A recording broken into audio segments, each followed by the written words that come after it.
Bienvenidos de regreso a TV Perú Noticias. Presentamos a continuación al ministro de Comercio Exterior y Turismo, Edgar Manuel Vázquez. ¿Cómo está, ministro? Bienvenido. Muchas gracias por la oportunidad de conversar contigo y para poder transmitir un poco el reporte de situación de lo que ha acontecido en Santa Teresa, este aluvión generado por el desprendimiento de hielo y material sólido digamos, de los nevados del Salcantay, que cayó al lago de Salcantay, lateralmente hacia el lago, lo cual generó que parte de ese desprendimiento genere este aluvión en toda la cuenca del Salcantay.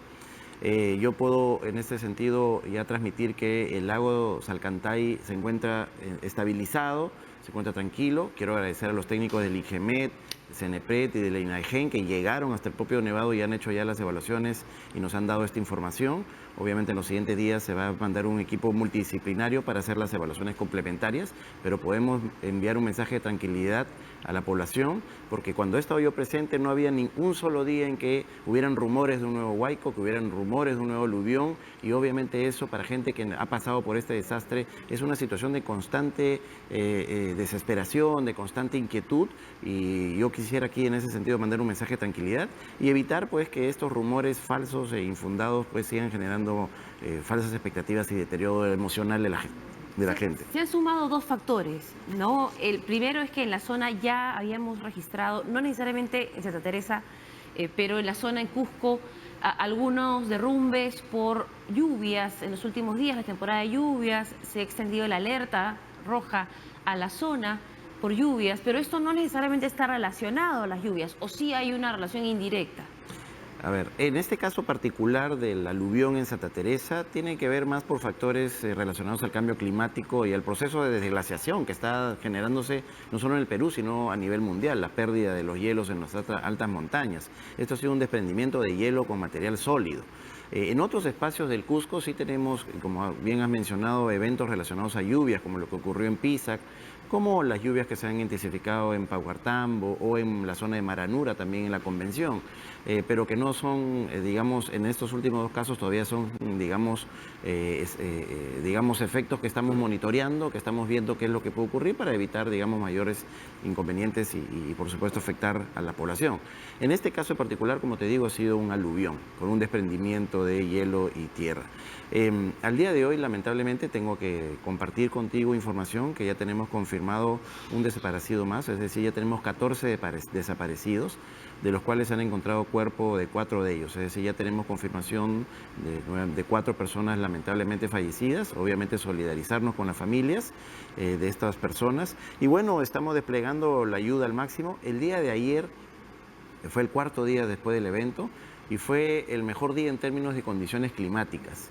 Nos permitió que los helicópteros del ejército puedan hacer hasta 5 vuelos y hemos llegado a zonas que no habíamos llegado en los días anteriores. El helicóptero ha podido, por ejemplo, estacionar en Cochapampa, que es frente a Sahuayaco, digamos las zonas más afectadas, y también logró llegar hasta la zona de Mesada, que es un punto estratégico que nos permite abastecer Chaullay, Colcapampa y a partir de ahí Totora. El día de hoy, dependiendo de las condiciones climáticas, la madrugada ha llovido en la zona, todavía está nublado a esta hora, esperemos que las condiciones climáticas nos permitan efectuar, tenemos planificado para el día de hoy 6 vuelos con los helicópteros del ejército y queremos llegar nuevamente a Cochapampa, a Mesada, pero también queremos llegar a la zona de Totora, que si bien no fue una zona directamente afectada por la cuenca del aluvión, está también desconectada y es donde lamentablemente tenemos el caso de un pequeño niño, de Danilo, de 10 años, que ha perdido padre y madre y ha quedado en la orfandad y que obviamente, además de la población que necesita también, por supuesto, alimento, necesitamos llegar a este espacio, así que esperamos que las condiciones climáticas hoy nos lo permitan. ¿Y cuál es el resultado en cuanto a afectados? Y me refiero a damnificados y daños en la zona. Sí, estamos hablando de ya contabilizadas un poco más de 400 familias damnificadas a lo largo de la zona. Eso supera un número de 1.500 personas con distinto nivel de afectación, algunos con pérdida total de casas, algunos con pérdida parcial de casas, lamentablemente fallecidos. Heridos, tenemos alrededor de 7 heridos que han sido atendidos. Y bueno, ha habido una serie de infraestructura que ha sido dañada y que podría compartir, digamos, muy rápidamente. Estamos hablando de 3 centros educativos, digamos, digamos, que están afectados. 2 de ellos están ya inhabitables, es decir, que no tenemos que prever las zonas que sean apropiadas, que sean elevadas, en donde podamos con el PRONIEC establecer digamos, la infraestructura temporal que va a poder alojar a los niños ahora que nos estamos acercando al inicio del año escolar. Igualmente hay locales públicos, básicamente comunales, 2 locales comunales, digamos, ya desaparecidos. Hay una iglesia en Sahuayaco también que lamentablemente ha sufrido pérdidas. Y bueno, y en términos ya económicos, estamos hablando de áreas de cultivos perdidas por más de 50 hectáreas y afectadas por otras casi 6 hectáreas. Estamos hablando de animales, básicamente cuyes, porcinos, aves que están, digamos, han sido parte de las pérdidas económicas, que es lo que la gente utiliza para su consumo diario y comercialización intra la zona.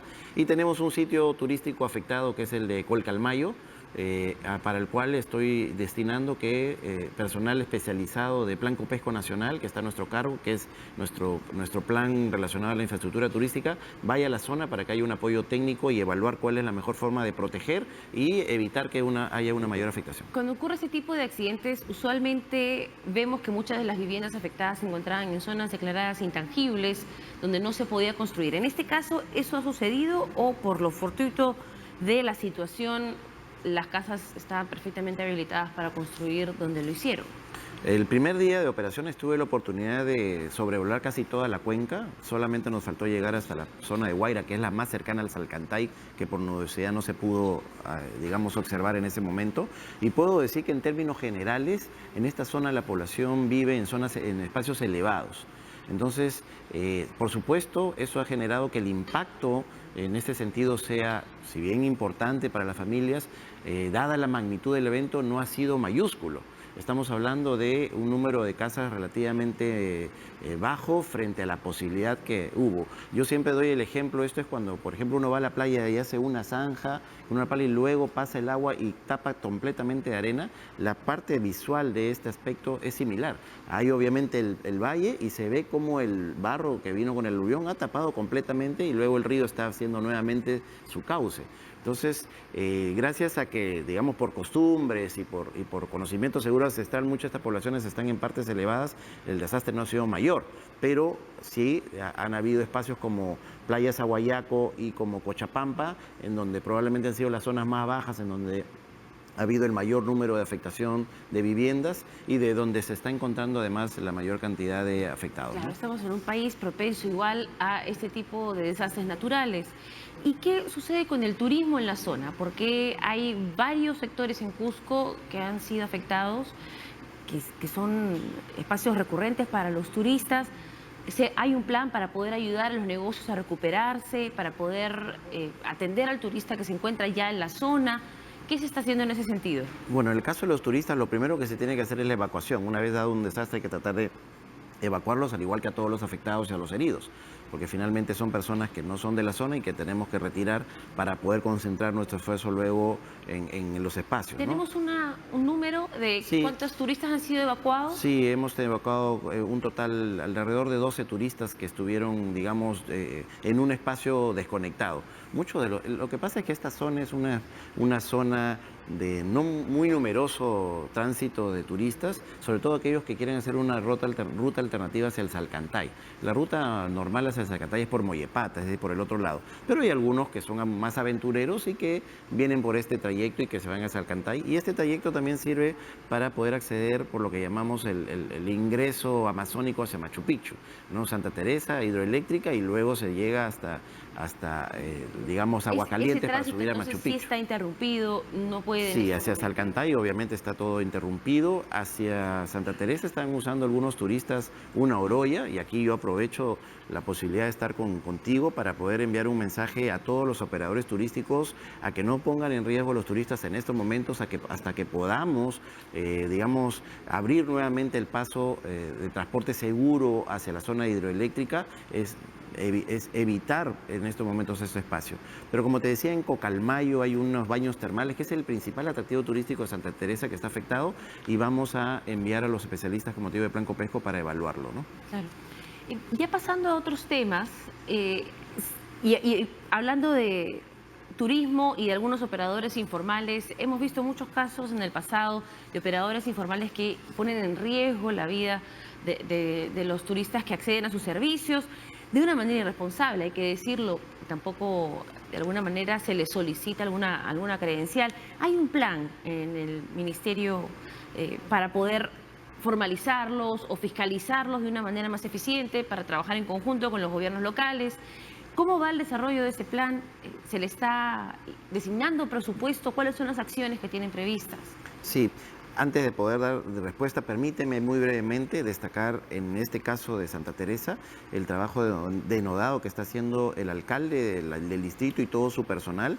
Tengo que destacar sinceramente el involucramiento y el liderazgo que está teniendo junto con el gobernador regional del Cusco, que han desplegado todos sus esfuerzos, y por supuesto agradecer a nuestro personal, que en estos casos es que donde se da cuenta las necesidades de nuestro ejército, de la policía, de defensa civil, de los bomberos, de Provías, tantos funcionarios que han llegado a distintas zonas que están involucrados directamente en las labores de rescate y recuperación, en los que yo quiero agradecer y por supuesto destacar su trabajo 3, 4, 5 días en la zona con mucha intensidad. Quisiera aprovechar eso. Con respecto a lo que tú mencionas, nosotros, como sabes, el año pasado el gobierno lanzó el programa Turismo Seguro, que es un programa que tiene 3 componentes. El componente de fortalecimiento de capacidades de los operadores turísticos en términos de su calidad, en términos de su formalización, el componente de fiscalización, que tiene que ver mucho con un proceso de información, un proceso de generar espacios de comunicación y obviamente los procesos de fiscalización, y todo lo que tiene que ver con transferencias presupuestarias que el Ministerio de Comercio, Exterior y Turismo hizo el año pasado y ya estamos haciendo este año en favor de la Policía del Turismo, en favor de Cernam y en favor de la Capitanía de Puertos que controla los ríos. En el caso de la fiscalización, hemos hecho el año pasado más de 7.000 actividades de fiscalización en el segundo semestre, junto con los municipios y el gobierno regional. Los más, mediáticos, por así decirlo, han sido los operativos que hemos hecho de manera continua en el aeropuerto Jorge Chávez contra los taxistas informales. Hemos, fiscalizado a más de 1.200 taxistas, de los cuales casi 150 incluso lo llevamos al depósito. Hemos encontrado gente requisitoriada, autos con papeletas, obviamente autos que no tienen la formalización para brindar el servicio, buscando reducir el impacto que tuvimos en algún momento respecto de asaltos en taxistas. Como tú has podido apreciar, en los últimos meses ya no se ha expresado en gran magnitud, digamos, asaltos de este tipo. Claro. Estamos buscando controlar y fiscalizar. Los deportes los deportes de alto riesgo como actividad turística son una de las principales preocupaciones. Sí hemos visto muchos accidentes específicamente en Cusco, relacionados a rutas que no están permitidas, a operadores turísticos que llevan a los turistas en el río cuando no está apto para hacer esa actividad deportiva o sin la indumentaria de seguridad respectiva. En ese sentido, se ha avanzado porque tuvimos un año bastante trágico el año pasado y en años anteriores también. Se empezó, mientras aumenta la demanda de turistas queriendo hacer esas actividades, aumentan los accidentes también. Es cierto, estas actividades de fiscalización están enfocadas en ese tipo de operaciones. Estamos hablando de agencias de viajes, hoteles, porque también en los hoteles tenemos que evitar, por ejemplo, la trata de niños, niñas y adolescentes, actividades de aventura que son actividades de alto riesgo, y ahí, por ejemplo, tirolesas, canoping, y entre otros, parapentes, entre otros, en los que estamos fiscalizando a los operadores para poder evitar que vuelvan a pasar lo que pasó en años anteriores, de que gente que ha muerto por caída de tirolesa o etcétera. Igual a los guías de turismo, que son estos pseudo guías informales que están en las plazas de armas y que son jaladores y que luego te llevan a servicios informales y que afectan. Esos son, digamos, los focos de atención de las actividades de fiscalización que estamos haciendo en nivel regional en las principales rutas turísticas. Tenemos priorizadas 9 rutas turísticas a lo largo del Perú, que son las más frecuentadas, y en donde hemos fortalecido precisamente con las transferencias presupuestales las unidades de transporte para la Policía de Turismo, entre otras, ¿no? Para terminar, una pregunta chiquita relacionada al coronavirus. ¿De qué manera esto puede afectar, para bien o para mal, las exportaciones peruanas? Bueno, nosotros estamos haciendo un monitoreo constante. Desde la semana pasada hemos implementado un grupo de coordinación y monitoreo público-privado. El día de hoy se da la segunda reunión, participa el Ministerio de Comercio, Exterior y Turismo. Nos conectamos con nuestras oficinas comerciales que tenemos en China, en Shanghái, en Hong Kong, y en Beijing para poder informar desde el mismo lugar lo que está aconteciendo con la logística de comercio exterior a los exportadores y a los operadores turísticos. Hasta la semana pasada no teníamos registro de mercancías peruanas paralizadas ni, digamos, afectadas mayúsculamente. Hay preocupación de parte del sector privado porque hacia las siguientes semanas puede haber una, digamos, desabastecimiento global, no solamente para el Perú, de contenedores. Porque, claro, llega la mercancía que el gobierno chino está priorizando que ingrese, que son principalmente alimentos, medicinas, mascarillas, entre otras, pero no necesariamente la operatividad está completa y los contenedores no están redistribuyéndose al mundo. Entonces, posiblemente uno de los efectos puede ser que en las siguientes semanas haya escasez de contenedores en donde poder enviar la mercancía hacia China. Entonces, estamos monitoreando ello. Igualmente hay una preocupación por el abastecimiento de insumos para algunas industrias aquí en el país, básicamente insumos químicos para industria farmacéutica, que son componentes básicos para la elaboración de algunas medicinas, que no están saliendo de China precisamente por las propias necesidades de demanda interna y por las, digamos, priorización en cuanto al flujo de comercio y logístico que ellos están haciendo. Entonces, son esas las dos principales preocupaciones que estamos monitoreando para ver su posible impacto hacia adelante, ¿no? Perfecto, muchísimas gracias por esta información. Muchas gracias a ti. El ministro de Comercio Exterior y Turismo, Edgar Manuel Vázquez, estuvo con nosotros.